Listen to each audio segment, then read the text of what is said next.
Welcome back to the Mental Health Minute. I'm Dr. Emily Mayfield, a licensed psychologist.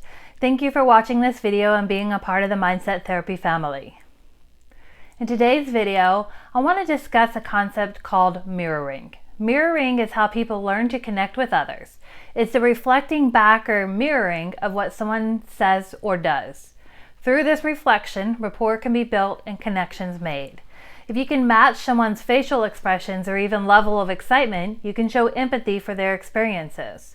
When interacting with others, you expect them to some degree match your emotional experiences, and this is what mirroring is.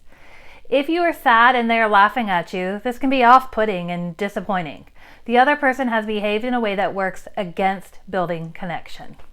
But before we discuss that more, if you haven't already, please consider subscribing to my channel. With this channel, you'll find information on all things mental health while connecting to others. Comment below if there's a video topic you would like to see. This channel is meant for you and helping you through the tangled web of life. Mirroring is something very young babies do as a way to connect with their caregiver. Research has shown mirroring is an important part of a child's development. Mirroring from a caregiver allows the child to feel validated in their emotional responses, and this helps them establish a sense of self. When a child is young and their caregiver is feeding them, changing them, or just playing with them, they will mirror the expressions of their caregivers.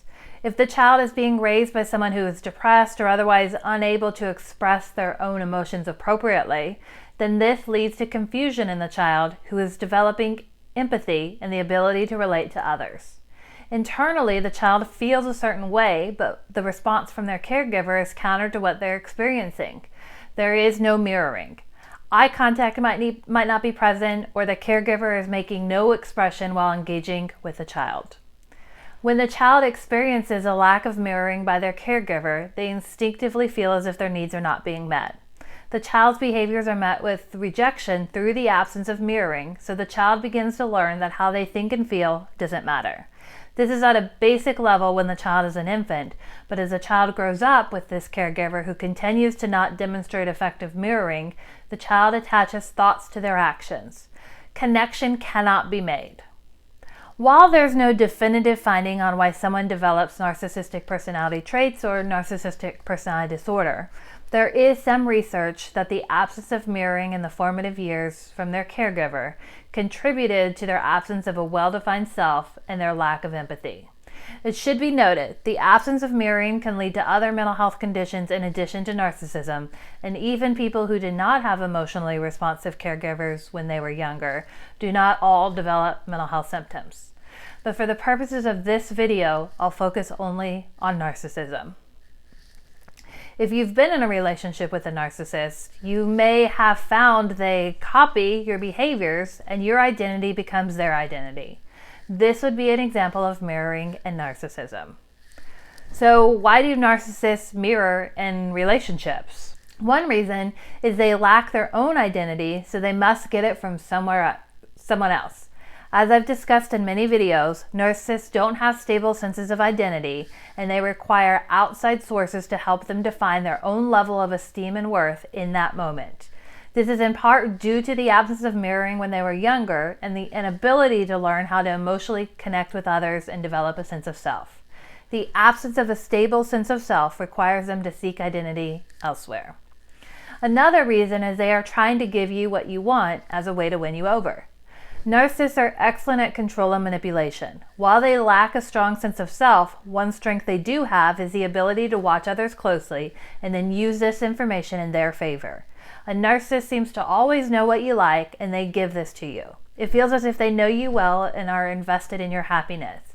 The truth is, while they are often in tune with your interests, this is meant to serve them and not you. When they can provide you with something you like, they can win you over and better control and manipulate you. This mirroring is the most prominent during the love bombing stage with a narcissist. And the last reason I'll discuss is they fake intimacy because they cannot connect with others on their own. Due to their unstable sense of self and lack of empathy, it is very difficult for a narcissist to be able to connect to others on their own. They know that intimacy is needed for a relationship and to have their partner stick around, but they don't have the skills or abilities to engage in intimacy on their own. They will mirror the relationship, the intimacy from their partner as a way to keep control in the relationship, while increasing the chances their partner will stay and continue to serve as the narcissistic supply they need. During the initial stages of a relationship with a narcissist, mirroring can be flattering. This person appears to behave in a way that suggests they listen to you and care about the same things you do. However, this is often an act that is used by the narcissist to build connection in the early stages so that their partner can be drawn into the relationship. This act is not possible to keep up indefinitely, and over time, the mirroring becomes more obvious. When you first enter a relationship, you expect things to be positive and to share interests with the other person. The presence of mirroring may not be obvious at first, but if you feel like your partner over time only seems to have the interests that are the same as yours, mirroring might be present. Comment below if you have found the narcissist you were dating started to take on your identity and copy you. Also, if you enjoyed the content of this video, please give it a thumbs up. And if you haven't already, hit that subscribe button to be a part of the Mindset Therapy family.